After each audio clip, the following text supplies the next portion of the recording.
Good evening. It's a pleasure to welcome all of you here in the room and those of you who are watching from parts unknown to tonight's seminar in the art and material culture of Africa and the African diaspora. We're coming to you from the BGC on West 86th Street, and as an institution focused on history, we're also mindful of the history of the very place where we are, not just the Upper West Side, but once Manhattan in Lenape-Hoking, the ancestral land of the Lenni Lenape people, and also here on West 86th Street, just a stone's throw from what was Seneca Village, inhabited, owned village of freed Blacks and immigrant Irish that was plowed and buried by the making of Central Park in 1857. We are here tonight, and very happy to be so, with Shamil Jeppie, excuse me, who is visiting this week from the University of Cape Town, where he's an associate professor in the Department of Historical Studies. His undergraduate degree in English, History, and Arabic from the University of the Western Cape, and then MA degrees in Economic History and African Studies from the University of Cape Town before receiving his PhD from Princeton in History. He's been at the University of Cape Town in the Department of Historical Studies and was the director for a time of the Institute for Humanities in Africa. He's here with us today, though, for work that he undertook later in his career, running the Timbuktu Manuscript Project. And this is surely one of the great adventures in historical studies of the 21st century. Some of you may know already much about it. He was the lead editor with Suleiman Bashir Diagne of The Meanings of Timbuktu, published in 2008, which in French translation has a very different title, Timbuktu, Towards a History of Erudition in West Africa, published in Dakar in 2011. The articles that he's written about Timbuktu, some of the titles of which I will read to you, really give a sense of the focus of his interest and of the contribution that he is making to really writing a history that has not been known and studied in the way that he is.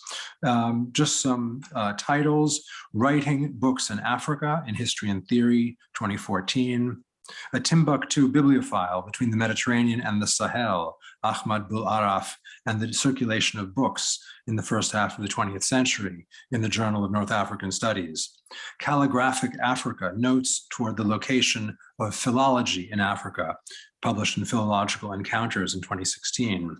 Timbuktu Scholarship, But What Did They Read? In the History of Humanities, 2017. W.E.B. Du Bois and the Study of African History in Alessandro Gori's edited volume published by Ambrosiana, and very recently in History of Humanities, a comment on the colonial humanities.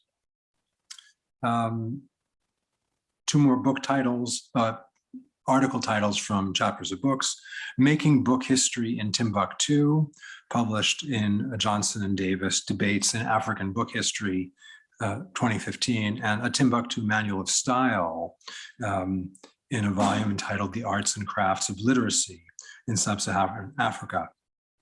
And with that, I'll stop reading titles, except for one more. Tonight's title, Late 16th and Early 17th Century Books and Exile in the Sahara. It's a pleasure to welcome Shamil Jeppie.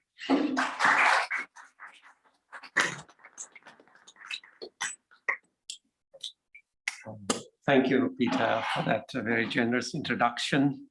And thank you for inviting me to this fantastic institution. And I had the privilege of a personal tour around your great gallery just before coming here now. And it's really close to my interest in materiality.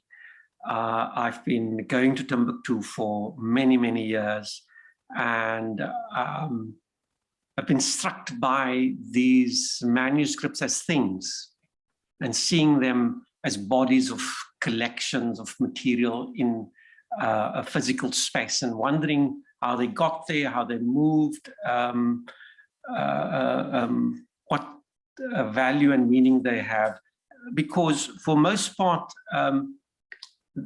you know, we've seen them as part of an intellectual history, the history of ideas, connecting Timbuktu with the Middle East, with the Islamic world, and so on.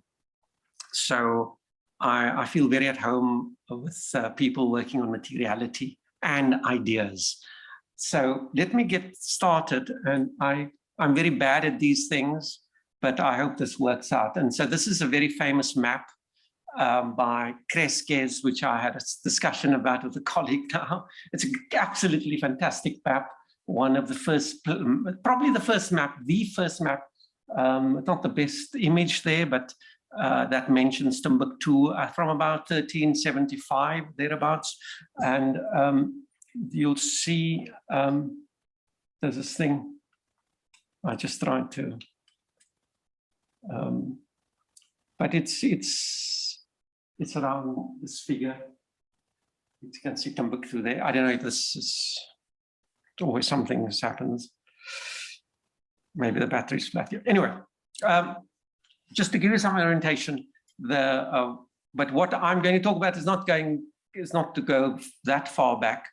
It's this map speaks much more clearly about what I'm talking about. Where those arrows are around Timbuktu and some of the settlements around Timbuktu and Marrakesh. It takes about 3 months to go overland in a camel caravan. So I got to know the desert quite closely and had a few axioms about the desert. Firstly, it's a place of mobility. There's movement. It's not a dead space. And this map says a lot. These are trade routes, most probably not as exact as they actually are in reality, but there was always movement and mobility. And the interest I have in books and collections have a relation to mobility, so that the books moved between these locations. And the fact of a book speaks of material, which is paper, and there was no paper production. So the paper came across these spaces. And just as an aside, I've been rereading all the Western travelers, the serious travelers, who go and on the so-called voyages of discovery or trips of exploration. And virtually all of them travel with books as gifts.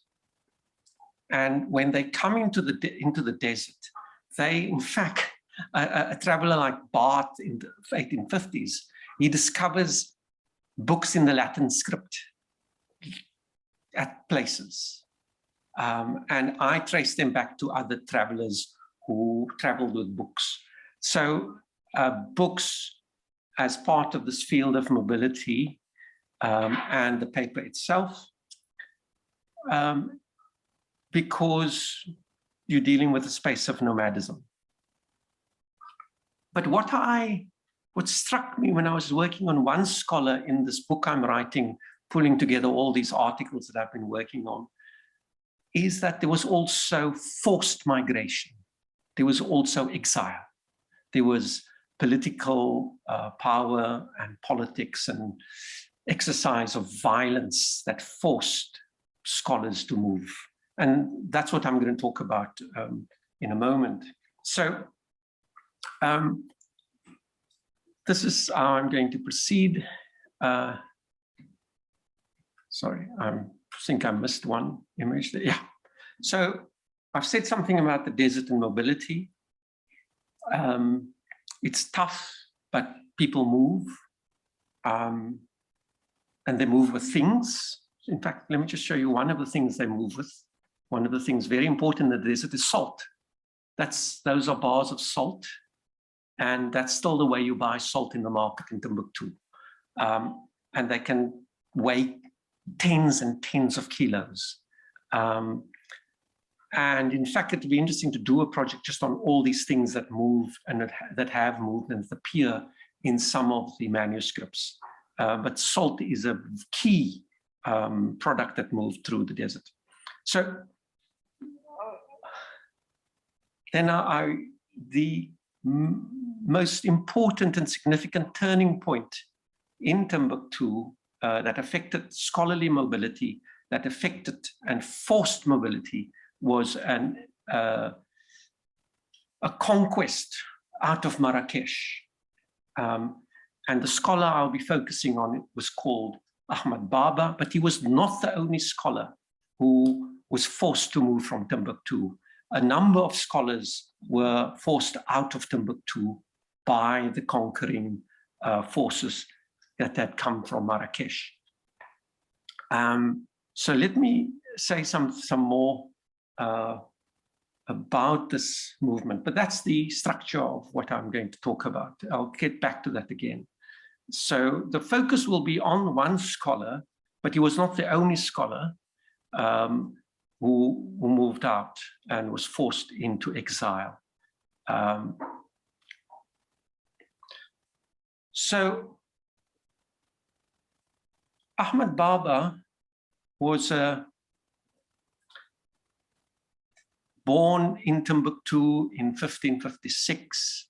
He comes from a scholarly family that goes back, who arrived in Timbuktu in the mid-15th century.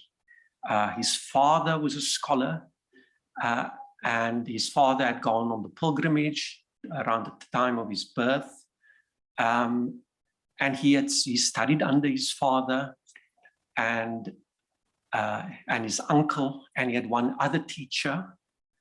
And he tells us the names of the books that he studied, the titles of the works he studied, of classical Islamic education in law, beginning with grammar and rhetoric and law and theology and so on. And this family was called the Akit family, and they had some of his ancestors had in fact suffered from exile. Some of his ancestors had arrived in Timbuktu fleeing from other acts of violence. And in other experiences in his family, he writes about other members of his family who had left other places. Now, we make certain assumptions about that political structure in the area, because it was a very, the problems we have is the paucity of sources. We have a couple of chronicles, and so there's a chronicling tradition in this area that deals mainly with the rulers, but we have imposed categories like empire and state and so on. And we don't really know the extent of the power of the state in a place like Timbuktu or the other big cities. We base it on one source or one chronicle. And so the kind of materials that other historians work with, we don't really have.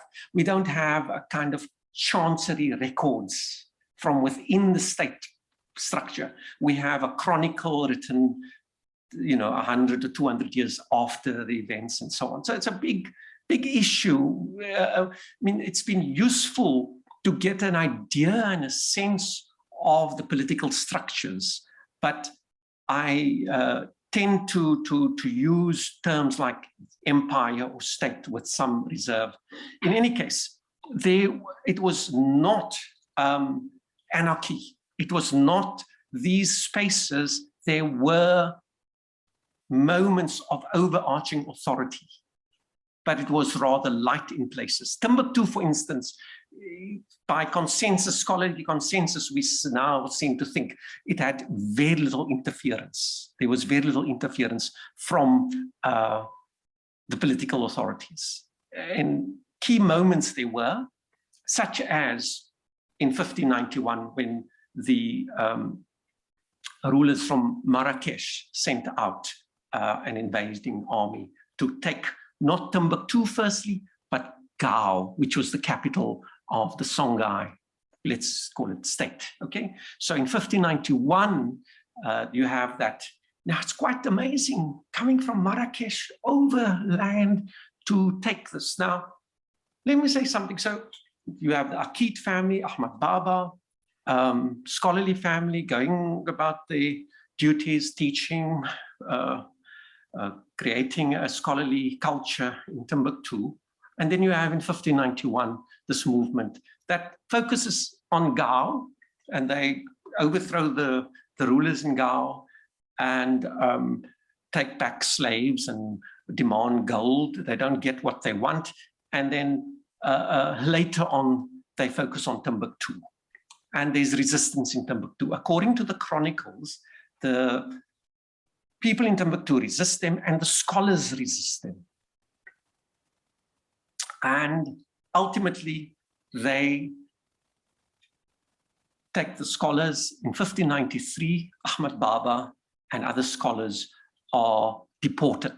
Firstly, imprisoned for a couple of weeks outside Timbuktu, and then sent overland to Marrakesh. Now, Ahmad Baba, by this time, had written a number of works, but from a reading of that work, they weren't particularly grand, big, impressive works. Let's see what he did. This is another view of Marrakesh. I'll come back to that image. This is Ahmad Baba. I'll just.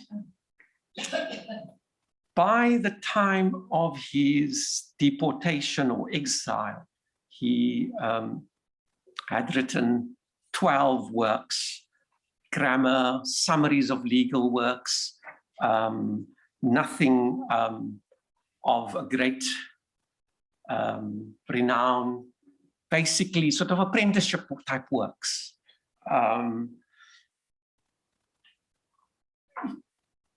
He is busy during the period of the occupation and the invasion. He's busy with a work which I haven't seen, which I'm trying to look. I'm trying to get a copy of this work.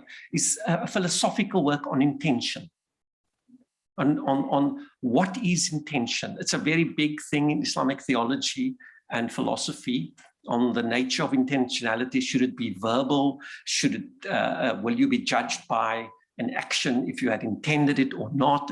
This kind of thing. That was a kind of text he was working on, which I haven't found in any of the collections, not yet. In 1588, he produced a work on power, a fascinating text on politics. It's the question of the work is, should scholars mix with rulers?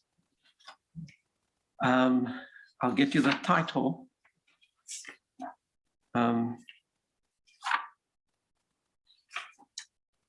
The acquisition of blessings and repulsion of affliction by avoiding unjust rulers. 32-page work. And he says, it was to alert myself and my compatriots and peers against fraternizing with unjust governors. Now, until my work on it, and the existing view is that he had written this work after his capture, after his return from exile. In fact, he had written this work before going into exile. Now, the question is, did the people in Marrakesh, the rulers, know that he had written such a book? Probably not. Why did they arrest him? Probably he was amongst those who had resisted them, like the other scholars. And not all the scholars resisted. Not all the scholars were unanimous that they should resist the invading Moroccans or Saadian rulers. Anyway, he landed up in Marrakesh. And I'll come back to this work. And he's imprisoned. Again, I don't understand the nature of prison in this period, because one of the things he's able to do in prison was write.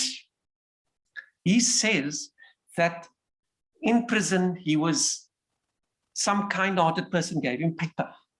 And he, in fact, finished some writing in prison. And then he is called by the Sultan, Sultan Mansour. And there's a famous meeting between him and the Sultan, where he in fact tells the Sultan, I want to see your face. You don't need to remain veiled. There was a practice where a commoner doesn't see the face of the ruler. And he is brave enough to tell the ruler, take off that veil. I need to see you. You're not God. You're not unseen. So he has this encounter with the Sultan. And he is eventually released from prison, but not to go back to Timbuktu. He's released to teach in Marrakesh. And we know the mosque he taught at. We even know some of his students that he had, and they were all students with significant backgrounds of learning before encountering him, from Fez, from other places around what is today Morocco. So they had prestigious scholarly pedigrees. And one thing I can't answer is, how did they come to know of him? Or one of these students has a very nice note about their relationship with him and how they took him around the city and showed him and introduced him to the scholars and so on. In any case, he plays quite an important role in Marrakesh. And Marrakesh at this time is undergoing a cultural renaissance. The Sultan, Mansour, is himself highly educated, highly literate, a man of learning. He brings lots of learned people into the city. Many of the beautiful architectural monuments and mosques and so on are patronized by the sultans of this family, the Saadians. These are the grave sites and beautiful work. So at that moment, there was really no need to employ Ahmed Baba. There wasn't like a paucity of scholars. Let's take this chap from the backwaters to come and do some teaching. There was no, if you look at the list of scholars in Marrakesh at that time, there was quite a supply. So I'm trying to figure out if they gave him a little mosque to teach at and they kept a big mosque for the big names or what. He, however, made use of it, whatever the conditions, got some students, but most importantly, he wrote. So if we look at 12 works until the time of his capture, and then 27 works in exile. So no wonder the Moroccans today claim him as one of theirs. So he produces his most significant works in exile. And I'll tell you something about his significant works.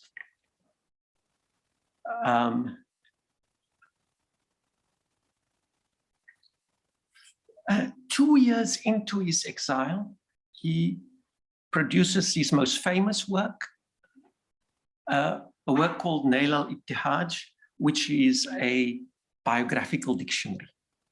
It's a genre which is very well established within Islamic learning. And what happens is that a scholar within a particular law school will produce a work that describes the men of his time, usually the men of his time in that law school, going back to the earliest founder of the law school. And it's a rich mine of information. And he produces one of 500 pages. It's about 700 names. Great resource. And it is established as one of the most important sources for the names of the scholars of the Maliki School of Law. So very soon after his release, he is able to write a 500-page work. He's either already busy with that work in Timbuktu, or it's one of the things he's working on in prison, but it's very quick to produce such work. A couple of years later, he produces another version of a biographical dictionary, which is normally said to be simply a summary of that. It's not a summary, it's a different work. So he produces another big volume. And he produces, amongst all the other works, he produces a very interesting work on the merits of the scholars over the mystics. And it gives you an indication of his thinking. He firstly expounds on the merits of scholarship, and then another chapter on the merits of mysticism. And then you don't know where he's going to go. In fact, by the end, it's basically the scholars are come off better, but on condition that they live by their scholarship. Their actions must be show them to be superior. And then he does, in this period, another work, a summary of the work of his work on politics, the acquisition of blessings and the repulsion of affliction by avoiding unjust rulers. So he does a summary of that work. And that, for the Europeanists, you'll know it's a kind of Fürstenspiegel, the kind of mirror of princess literature. But this time, he's not writing a work of advice to a prince. He's saying, scholars, avoid these people, avoid rulers by all costs. And he is very hard and very harsh about scholars who even sit in the company of rulers. And it has questions like, so should we accept a fee from a ruler for giving a sermon? No, that's not the ruler's money, it's the community's money. But if it's from his own purse, don't accept it. And I've gone through this work and come up with, in his conclusion alone, a small work, 30 references. So he has access to books. He has access to classics of medieval Islamic thought. He had it in Timbuktu, and he definitely had them in Marrakesh. What he had access to in Marrakesh definitely was quite a supply of paper. And I think he was very happy for that. Paper, to come to Timbuktu was quite a task. It was quite an effort. I think it was easier, given the buoyancy of the economy of Marrakesh at the time and so on. It was closer, if you look at where Marrakesh is from the coast. All the papers coming from Southern Europe. So he had access to paper, much more paper. I don't think it's the absolute condition for him writing, being so productive in Marrakesh, but it definitely does affect his productivity. So these are also two of the only few of his 60-odd works that have been published, these biographical dictionaries. This is the Nail al-Ittihaj, published, as you see, 1596. He's taken into prison, he's taken into exile, goes 1593 very quickly. And then a couple of years later, the second, and this is what he does in his second version or second biographical dictionary is very useful for us, is an entry on himself. But what he does in modesty is not right. He says, this is what a student says about me. Okay. and the discovery of Ahmad Baba in Europe. In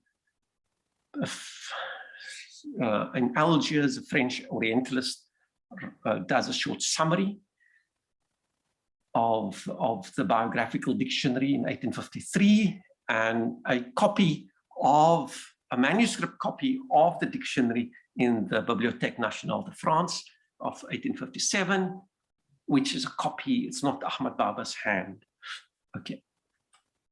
And this is the manuscript copy of the work on politics, on not mixing with rulers. Again, there's no colophon on this work. This is from a copy in Timbuktu itself. And I'll show you the other copy I've worked with. This is from Morocco. So we find from the National Library, the Royal Library in Morocco, a different hand. And we also then find Morocco keeping a lot of the work attributed to Baba. And this is just, you don't need to, just to show you the extent figured out the works he cites in his short conclusion as just packed with references. The libraries that hold that work. So if anybody wants to talk about the manuscripts and the layout, the paper, the color, the ink, the script, we can go into that. So we only know of what his productivity in exile. We don't know anything else. The problem with the entries that he himself has on himself or that others have on him, they say very little and next to nothing about family life, about cultural life, about anything else apart from strictly scholarship. Some say he had a family, others we don't know. So there's not enough evidence. We can't say anything about his life beside the scholarly life. And then eventually he gets released. Sultan Mansur doesn't release him. It's Mansur's successor releases him in 1606, 1607, and they allow him to go by caravan. And the scholars walk with him to the gates of the city and they pray for him. And he says, you know, just, I don't ever want to return to this place. Even though he's so productive, and they were also praying for him and so on. And he is taken by caravan and goes to a small place called Tamgrut and stops over in Tamgrut. And in Tamgrut exists on the map. And Tamgrut is now a famous Sufi village in Morocco. And in Tamgrut, the scholars asks him to give an opinion. So there's word out that famous guys coming around, give us an opinion. What was the opinion about? Can we use tobacco? Is tobacco halal? Is it permissible? Which is interesting. And the tobacco story you can trace. There's tobacco, opinions on tobacco goes right into the 19th century. So this product from the Americas is coming there. It's probably coming through Moroccan traders and so on. And his view is it's permissible to use tobacco. It doesn't intoxicate you. And so there is an opinion of his in Tamgrut, and then he leaves Tamgrut and eventually arrives back in Timbuktu around 1607. And if we look at what he does in Timbuktu, 6 very small works, including an opinion on slavery. they send him a question from a place called Tuat in Algeria today, and on the permissibility of enslaving certain peoples. And this is the only work by Baba known in English. So his one on politics is not known in English. It's not even, it's edited properly, working on it. And his biographical dictionaries are known only in Arabic, of course. And so his small work on slavery, which has filled with detail on peoples and so on. So basically, can you enslave people who claim they are Muslim?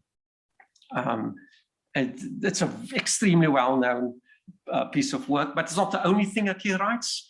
But he's definitely not active on his return to Timbuktu. And Timbuktu is also in quite a mess. The authorities from Marrakesh had left, and some of the foot soldiers of these Moroccan authorities, they had just left their foot soldiers there who intermarried with locals, and there was political instability. And I don't know whether that affected his productivity and whether he had to get involved in it, but we know very little about his activity back in Timbuktu. So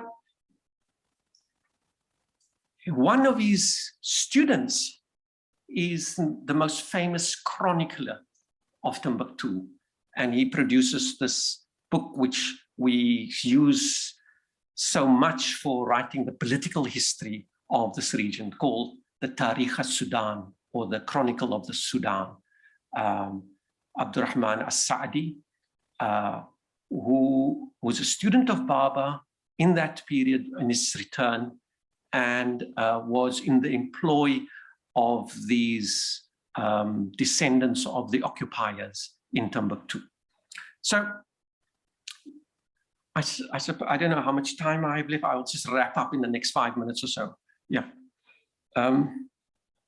I could say much more about these works, but we can talk about the content and what he mentions and says in these works.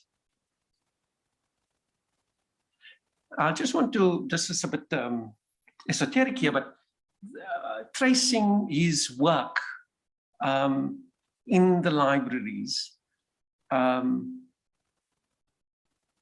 that work on politics, on advice to scholars, I've traced, there's one supposed no record of one in Ibadan, which is Nigeria. There's one in Tamgrut, the settlement, the Sufi settlement. I haven't been able to get a copy to go to Tamgrut. 2 copies in Rabat,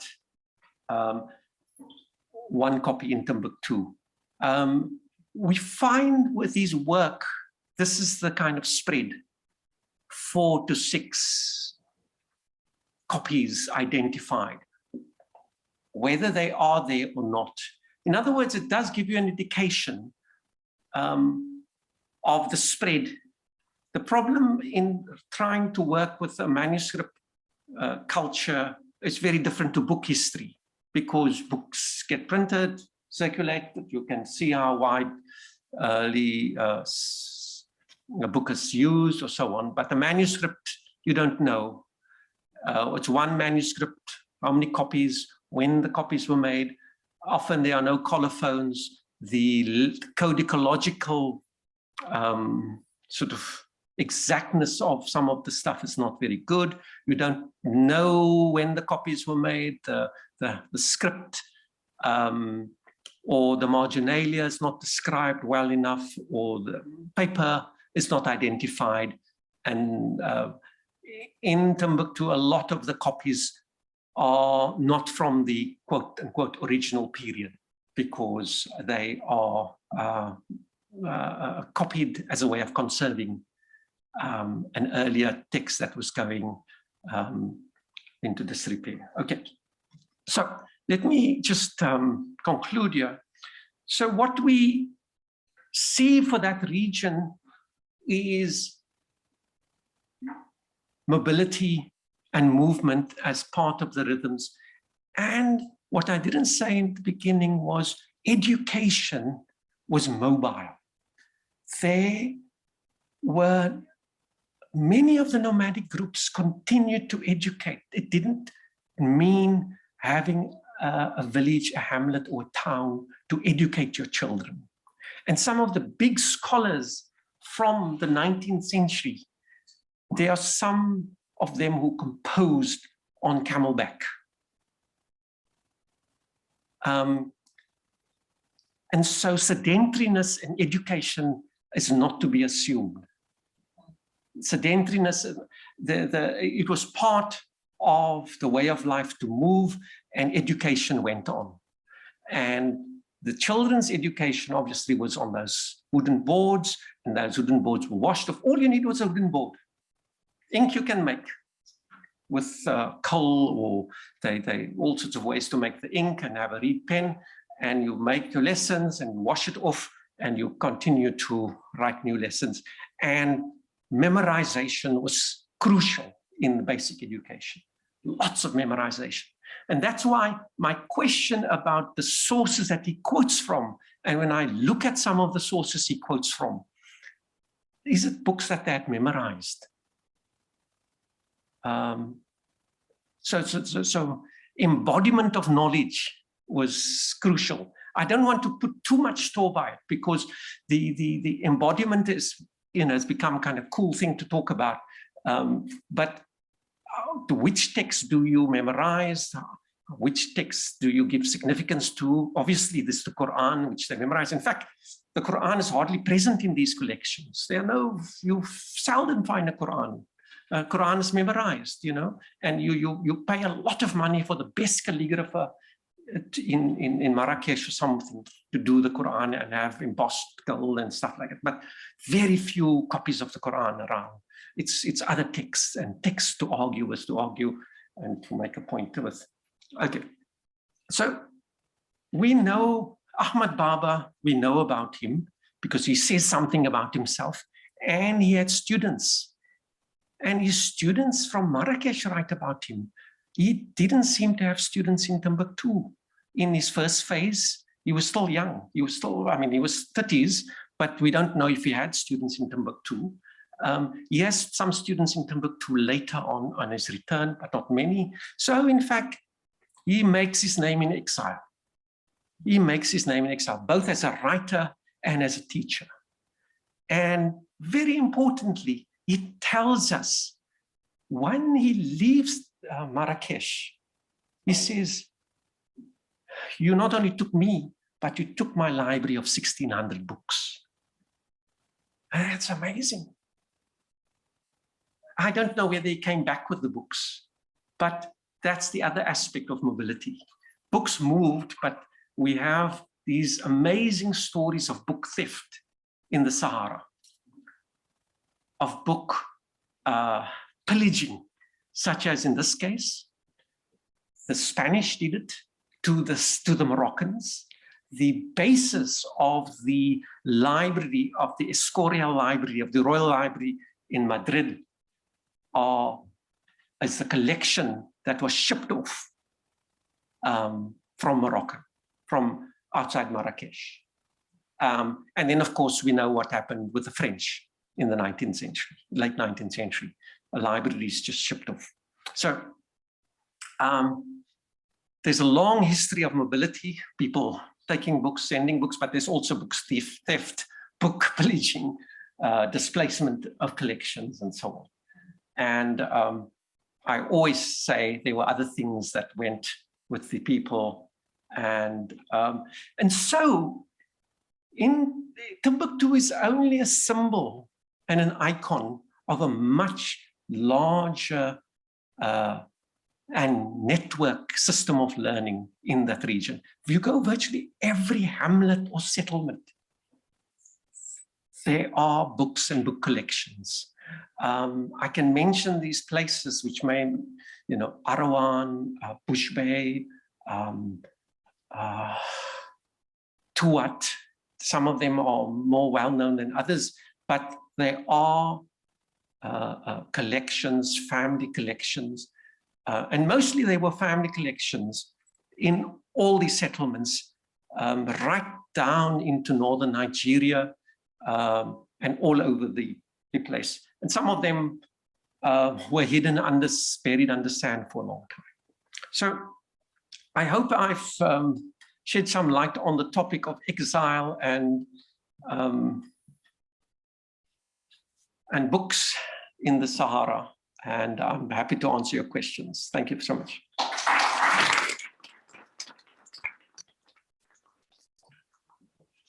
So we'll take some questions here, and those of you who are watching on Zoom, now is your chance to use the Q&A function, and we'll monitor that closely.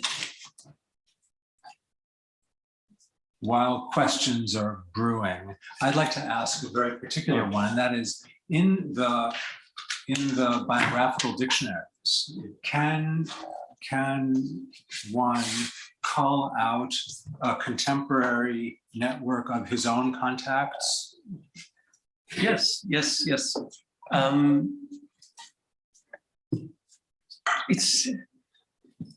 He's in the one, he has his family, names of the family. The one thing that is absent there is dating. Very little dating. I'm now trying to make a comparison between the two to see who stays in and who stays out. So you must have so in fact, dating in particular is something they pay very little attention to. So many of these manuscripts are not dated. They're not signed or they're not dated. So, it's a book culture, it's a manuscript culture that seems to be, who's writing, this one is writing, don't sign it, or some, if you have any ideas why that is the case, I would appreciate some suggestion. But dating and signing, it's hit and miss. And so too, you can, I think, sort of working with these dictionaries, we can do far more, but the difficulty is we don't know exactly who is contemporaries. Does he say my friend? No, it's very bare of that kind of emotion. Very bare, it's very formulaic stuff, the great honorable scholar, master of this and that. Even the students who write warmly of him, it has that kind of tone to it. The biographical dictionary genre continues up to today. So I work with a scholar who recently did a biographical dictionary with the same formulas. No dates, nothing. No, it's just stuff, he wrote this, he wrote that, he wrote this, he wrote that. So that's the most recent one. I'd worked with a scholar who does the same thing, and another scholar I will mention on Thursday who did something in the 1940s. He has a wonderful, if you study them closely, you can get stuff out of it. So he has a wonderful line, scholar so-and-so, a scholar according to his own words. So saying something. and yeah. Thank you so much. I mean, I wonder if we think of the longer history of writing in exile, from, I don't know, Auerbach, Nelson Mandela writing in prison, Edward Said, Alexander Katz and the Byzantines writing in Timbuktu. Where would you place him in terms of his relationship to the, let's say, homeland or to his origin, and to what extent the fact that he's in exile actually, I mean, you get this interpretation there's a lot of access to paper, right? But that's a very materialistic way, and I don't think he would like to go down in history as just having access to paper. Whether this exile gives him actually freedom of thought and ability to productivity, right? Yeah, no, I don't think he's ever been conceived of as a scholar in exile. I'm trying to bring attention to him in this way. Yes, he does write a poem. He's not known for writing poetry, but he does have a short few lines of longing for Timbuktu. He has a very famous little few lines of, "Oh, traveler, if you pass by the center town of Timbuktu, mention my name," or something like that. Yeah, I've got it somewhere. So there is this longing. He definitely does see himself. He definitely doesn't sort of sell out, as it were, and become Marrakeshi or Marrakushi, you know. So if you look at their names, so you have this thing called a nisba. You know. So he never adds that to his name, Al-Marrakushi, the one from Marrakesh. It's always Timbuktu, or, you know, so it's Ahmad Baba Al-Timbuktu, the one from Timbuktu. Yeah. And he has a lot of other such epithets that go with his name, but he's definitely not a man from Marrakesh. He's definitely, as he says, "I'll never want to come back to this place." But at the time, I think he was probably better off in Marrakesh than in Timbuktu, given that Timbuktu was under occupation. And the place was going, it was in all the descriptions, you know, that it was neglected basically after the rulers of Marrakesh discovered it's not the El Dorado that they had thought. They called back the leadership and neglected and said nothing. Now, I didn't... But wait, so what does Marrakesh does to me? That's sort of... Yeah. I mean, because, you know, Marrakesh, if you think about it, 20th century mythology, you know, like, remember Gary Oldman in a certain movie about writers going to Marrakesh to do various things. So what does Marrakesh does to an author from Timbuktu who's stuck in the inland, so to speak? What does this Exile do? Yeah, I think there's a lot of traffic of other scholars that we can't... we can assume that he had contact with a whole variety of scholars coming from Fez and other places, even in Algeria and so on. He definitely had. You see, I don't want to make the assumption that there's a better, access to better libraries, because as I said, from his citations in his other publications that he did before he left Timbuktu, he seemed to have had access to books. Right. So I think it was definitely a safer place for him because of the chaos in Timbuktu after the occupation and the removal of the leadership. And the only things that I've read about Marrakesh at the time was, and the scholarly consensus is, it's a place of booming. It's a booming place culturally and so on. So, but I can't extrapolate from that, except that there was traffic with other scholars. Thank you so much. But thank you so much for your question. And this back there. Sure. Thank you again. I just wondered, do we know anything about why the conquerors would value scholars and bring them back? Were they possibly a form of cultural booty that were then used, and which of course is happening in other places? Yeah. No, as I said, there was no short. My impression is that from what I've read of the literature and the biographical dictionary, which is a crucial source for this in Marrakesh at the time, was the scholars were being drawn to it. We know of other scholars who were taken with him, but they just disappear from the record. Maybe they, it just so happens we only had him. But I think that was the case. I mean, he has an audience. Now, he has an audience with the Sultan, which is itself significant. I mean, why bring him in? Now, we know Mansour was an educated man. He could it have been that was a kind of, is this guy worth keeping?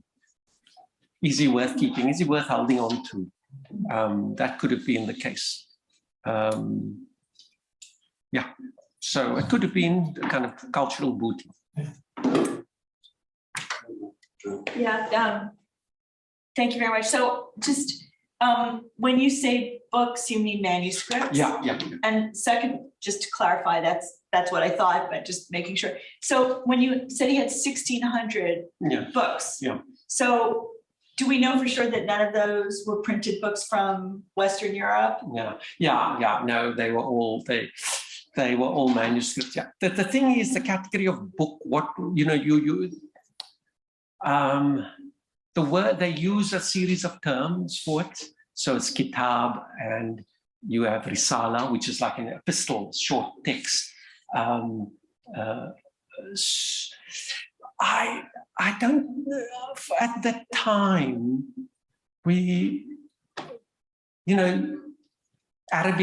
printed Arabic was rare. That was being done in Rome, probably. There was no Arabic printing, printed text. Okay, at the time, in Morocco, printing itself only is taken on in the 1860s. So the printed Arabic works. So the European travelers in the 19th century, when they come to bring books, and they bring printed books, and those were rare. Those were rare books. But there was already developing, but it was slow. It only takes off much later. But we know, for example, that there were, or we don't know anything, but that there were no, let's say, French books or Dutch books or Portuguese books in Marrakesh in the 17th century? No, very interesting. The context for the Saadian, the Marrakesh-based expansion into Timbuktu has a lot of pressure, European pressure, on the Saadians in Marrakesh. Okay, there's no Morocco yet. There's a whole lot of competing sultans and amirs and so on, and Southern Europeans, Dutch, and the Dutch, and the English, and the Portuguese. That's how the empire begins, all along the coast, the enclaves, and in addition to that, the Ottomans. And so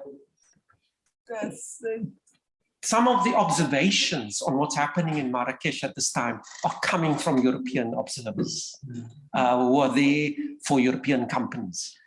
So there are books, but what do they do with the Latin script books? They don't know. It's point. You know what I mean? Latin script books have no impact. They can't read it. There's one text I see. I'm curious about one text of Ahmed Baba, which talks on which mentions the Gregorian calendar. So I want to explore that further. What is he talking about? The compatibility between the Islamic Hijri calendar and the Gregorian calendar. I don't know. So yeah, I hope that answers your question. There would be no, I don't know if he even laid his eyes on a Latin script text. But they in Marrakesh it was swirling with interest, with European interest. In fact, there's so much English interest in this period already. Right, well, it's just hard to believe that someone who's such a scholar wouldn't be curious. Yeah, but I don't know if he's dealing with these European traders, merchants. So that really is a question. I mean, it's related to a lot of the question, which is how interpenetrating or how compartmentalized was Marrakesh intellectual life at the time. Seems to me that if there were Latin script books, there would have been people who would have been able to read them. Yeah. So the question is, do the different levels of society, the levels of the scholars on the one hand, or the levels of the people, the merchants who interact with European diplomats or merchants, do they meet? Yeah. And that should be ascertainable, because do Muslim merchants and Muslim scholars meet in Marrakesh society circa 1600? Yeah. Great question. I was thinking of exercising my literary imagination and writing a short story. Because I've been working very hard, you know, evoking this whole world that he goes into, you know, because I'm really trying, and I have very good Moroccan colleagues, and they've done fantastic work, but there's a point where you can't get beyond that. So we know the cauldron that this place was in with all these, and we know about the Saadians and their literary and so on, but there's something you can't say anything about. So some of them are well heeled. The brothers of the Saadian, the family, some of them are, at least one is in Istanbul, and you know, Algiers is nominally part of the Ottoman Empire. Yeah, so that you've actually said it. There's layers, and I think he's not, for instance, he's not teaching in the big mosque. You know, he's not part of the elite. He's really the exile on the outskirts, on the margins. There are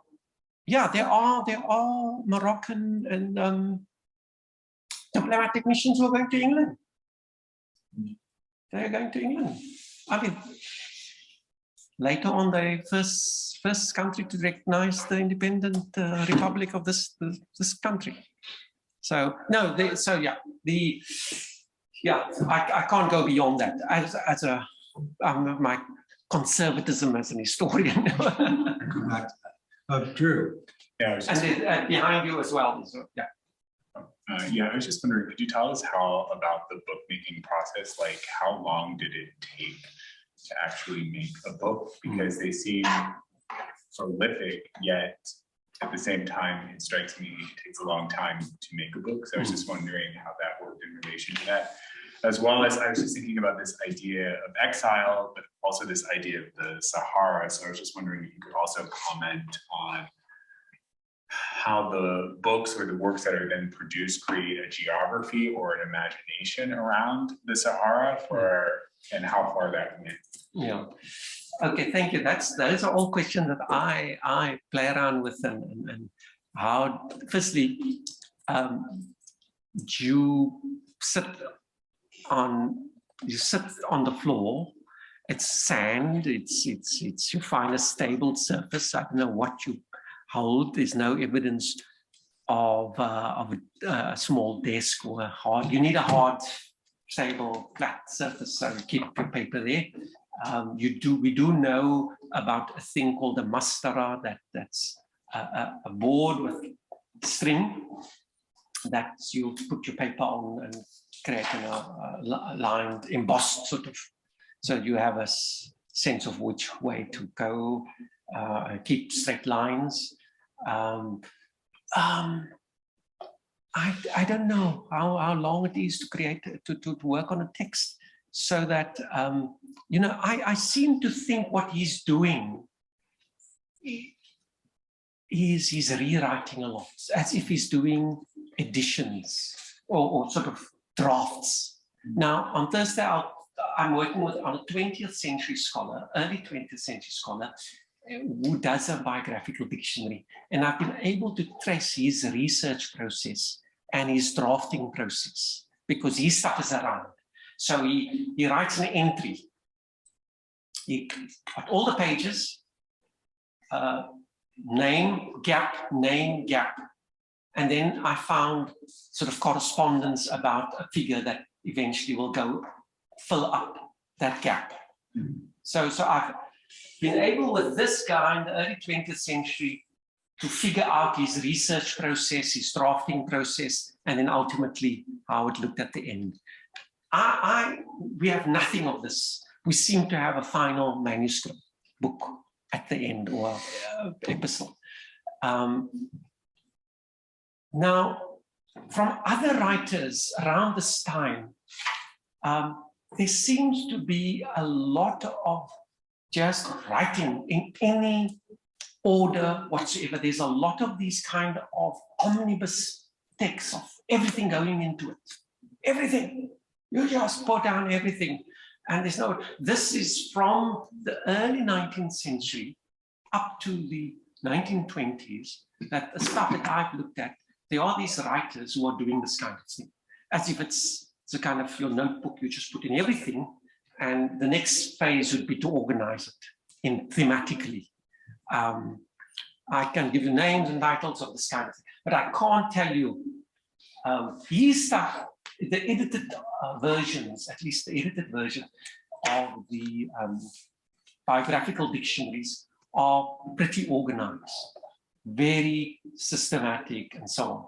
Again, we need to look at the manuscripts, because the editing process is very uneven. The editing processes, it's just another question. Okay, so I can't answer you, but it's a good question. It's a good thing that I've been thinking about.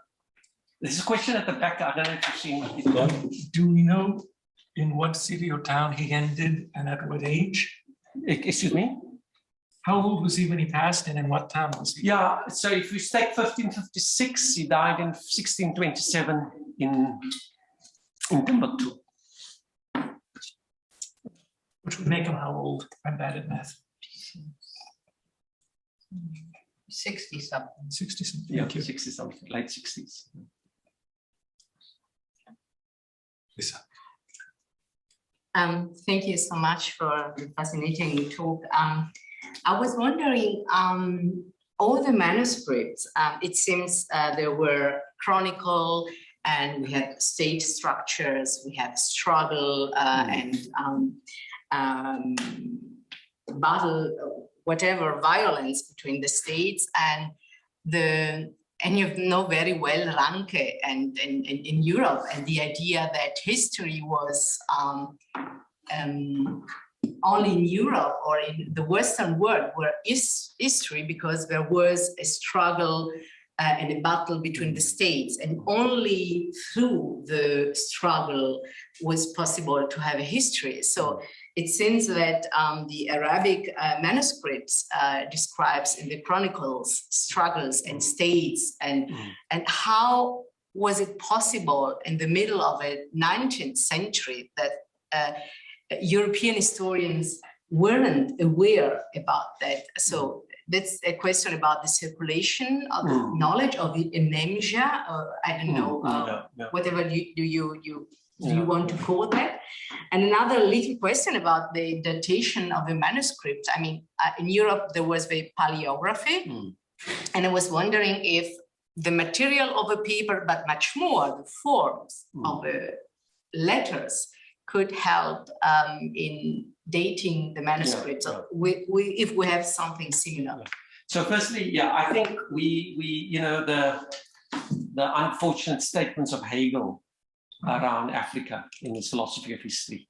There's no history, and it's just had this bad effect that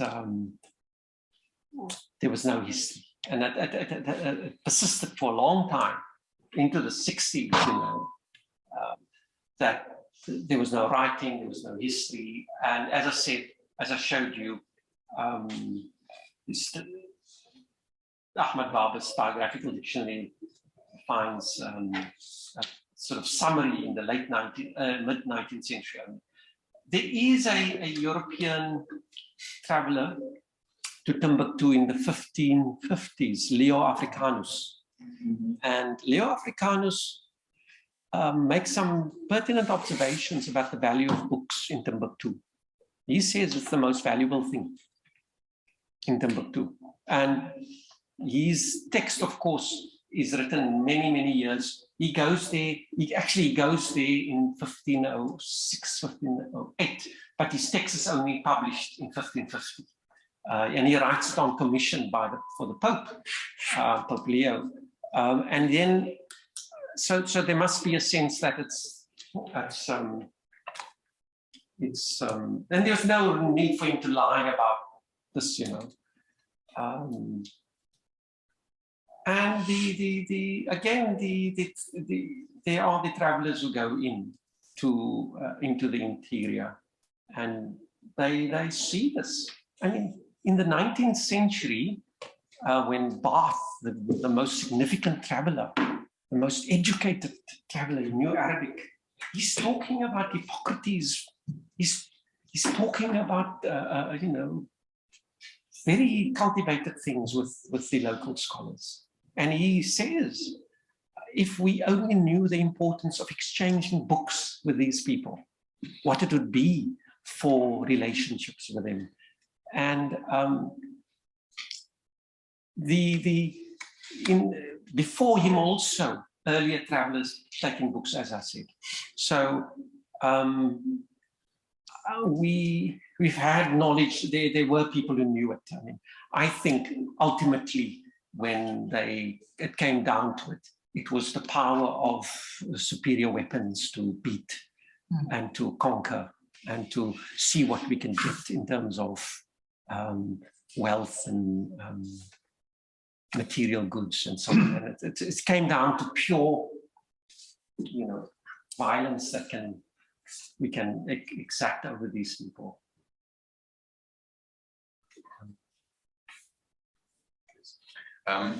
I was listening, I'm an archaeologist, and I was listening to your talk through the ears of an archaeologist, and I was really interested in networks and in the potential that your manuscripts provide to actually decenter Europe. There were a lot of questions about Marrakesh and European connections, but I feel like that we're looking into a sub-Saharan world through that network. But the problem is that it's a frustrating, as far as I understand, a really frustrating material to kind of create network graphs, because you say the paper is not local, it's imported. I don't know, are the hands actually identifiable, the scribes? I don't think so, as far as I can see. The manuscripts moved surreptitiously, they were stolen and redistributed. So there are lots of problems of sort of drawing a network graph and creating nodes, meaningful nodes and so on. But what really struck me is actually that what stands out as a consistent kind of criterion is the author itself. We know who the original author of the text was. Could you say a little bit more about how the author was present in the text itself and what the status of originality was? Was that something valued, or were authors perceived as a sort of passive conduit of a tradition? Yeah, no, thank you. That's a good question. Good questions. So, yeah, there's it's a statement on the state of the field that there's no sort of collected works of Ahmad Baba. It's still, what we have are two biographical dictionaries edited. The one only edited as a PhD thesis in 2000. So very recent. It's a very high standard of editing. And the editing has been generally of very uneven quality. So therefore, it's going back to the originals, as far as you know. And therefore, that list of, there's a copy here, there's a copy there, let's see if we can get these. And it doesn't even mean anything, because the copy could be many decades, centuries later. Okay, so it's a slow process of researching, quite literally, all of these things. But we do know, he wrote these things, and others mention contemporaries or students that he had written it. So it's this. There are no good grounds for doubting any of this. In any case, we know we've seen so few of these things. So some of these works are just not available anymore. We can figure out through paleography, age of paper, as I said, most of the time, they're copies of copies of copies. I've given up on the idea of an original. I was obsessed with that at one stage, but you just can't. Things in this climate, they would have been. So I'm seeing copying as conservation. Okay, that's copying as conservation. Marginalia have been very important pointers to texts, and we've only been able to establish through certain studies of marginalia when things were forged or fakes or something like that. But in some cases, they very few marginal notes. But yeah, you see, it's not like the archaeologists' artifacts that's buried and can stay there, a stone or implement or something. This is perishable. This is highly perishable material. I mean, the archaeologists, the closest we have that's valuable from working with material culture are the tombstones, for which we have inscriptions from the 12th century. That's there. But from tombstones, early 12th century, which is well studied, at least the work we have is very good. And then we have a manuscript culture and nothing in between. So the manuscript culture is mentioned by Ahmed Baba about his family. So we can say, okay, that's when it begins. But definitely, you're not going to have tombstones written in good Arabic without some kind of culture of learning and scholarship and something going on. That's what I'm concerned with. What's happening around that period when these people are making tombstones, they suddenly get inspiration to write this stuff. It's not good calligraphy, by the way. It's very crude, which is all the more interesting because it's genuine and it's local, but it's syntactically correct language. A judgment that we must make a judgment.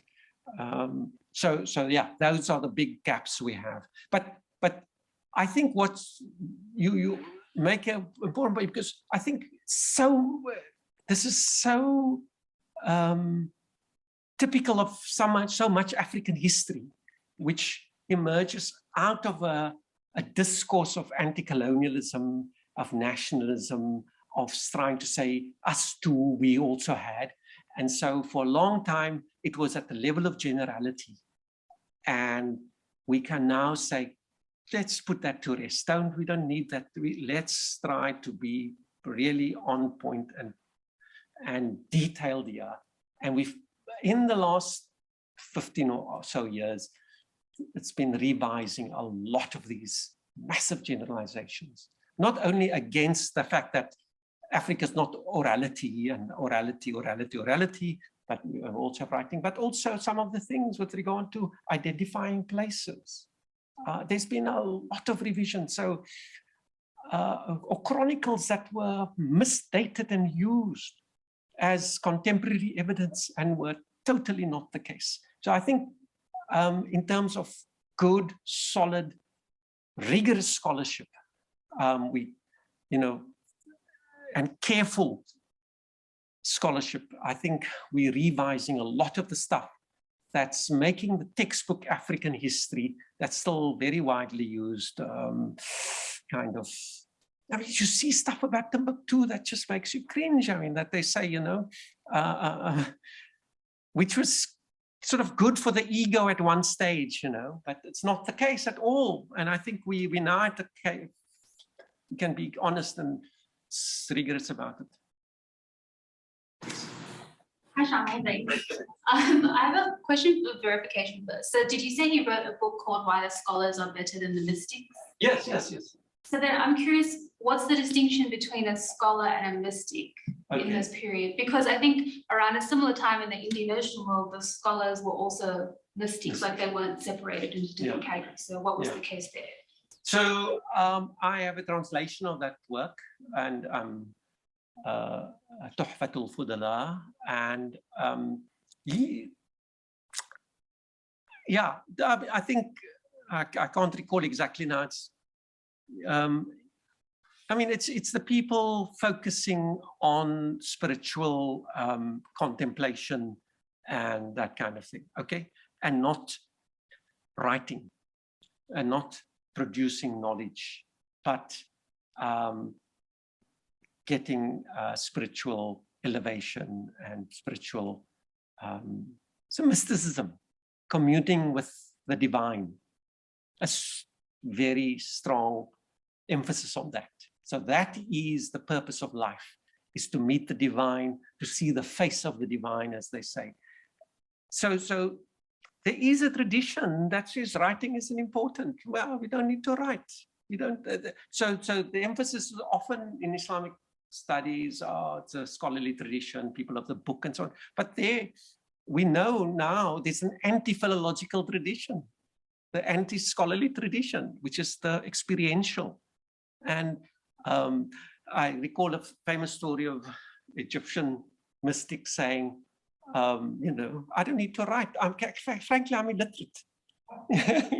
But I'm being proud of illiteracy and giving directions based on inspiration. Okay, so that's what he's saying. Yeah. And I think in the Indian Ocean, you'll find those. You'll find people who are saying, you know, it's writing as long. And also there has been a, I think the whole history of Islamic writing, it's a far more, I think it needs to be investigated. You know, many of the early scholars were not writers. They were teachers, and their discourses were written up. Their discourses were actually produced as books afterwards. But it's not their own words, as it were, that they had written down. The students sat in the learned circles, and then later on, they produced text. I have some activity in the chat. It's clustered into two groups. So several people were interested in paper. I'll just read. Jonathan Bloom writes, "Thank you so much for a fascinating talk, Shamil. Would you like to speculate why all paper was imported from the Mediterranean region and not made, given that water and plants were available, if not in Timbuktu, then along the Niger River?" Hello, Jonathan. Jonathan is you shouldn't be asking me that question. He knows the answer. Jonathan is a leading scholar of paper in the Islamic world at Boston College, and he appears in an edited volume I did. So, but I hadn't thought of it. It's a very good question. The Niger, firstly, the condition for paper making is water.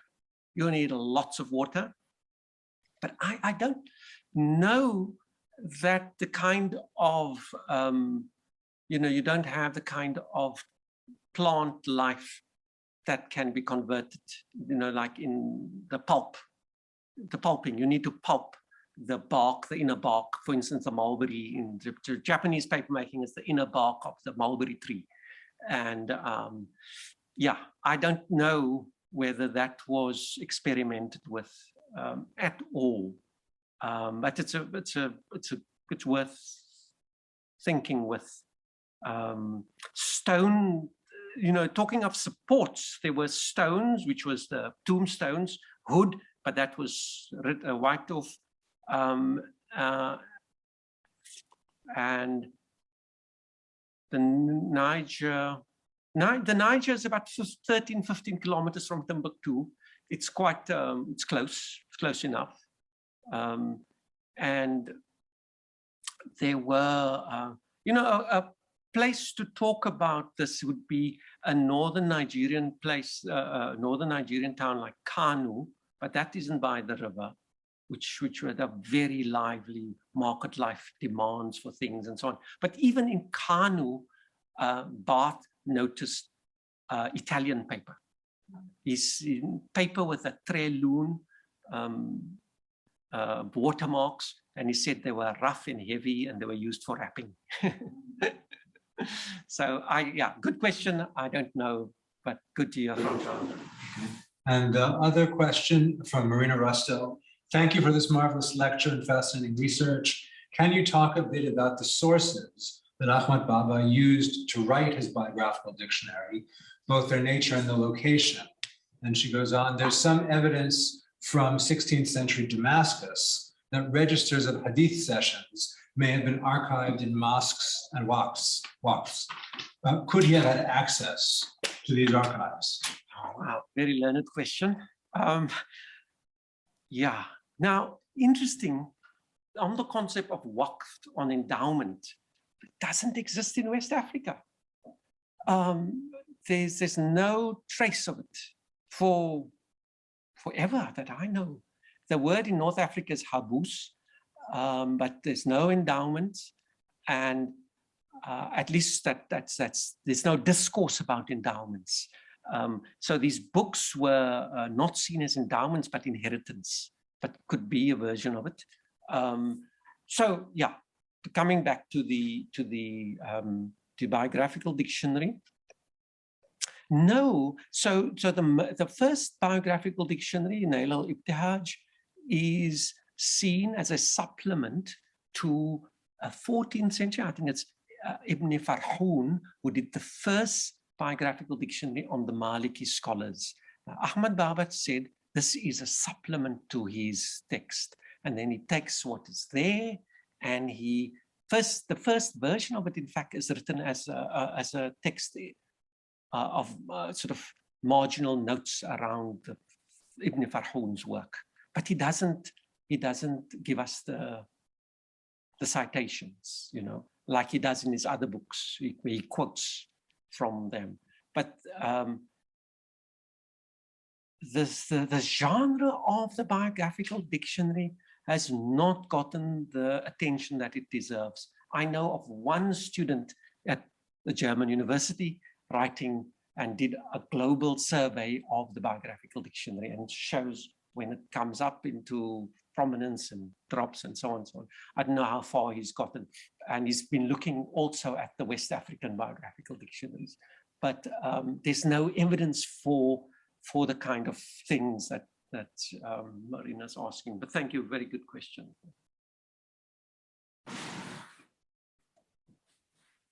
Okay, looks like there are no more questions, so it's a pleasure to thank you.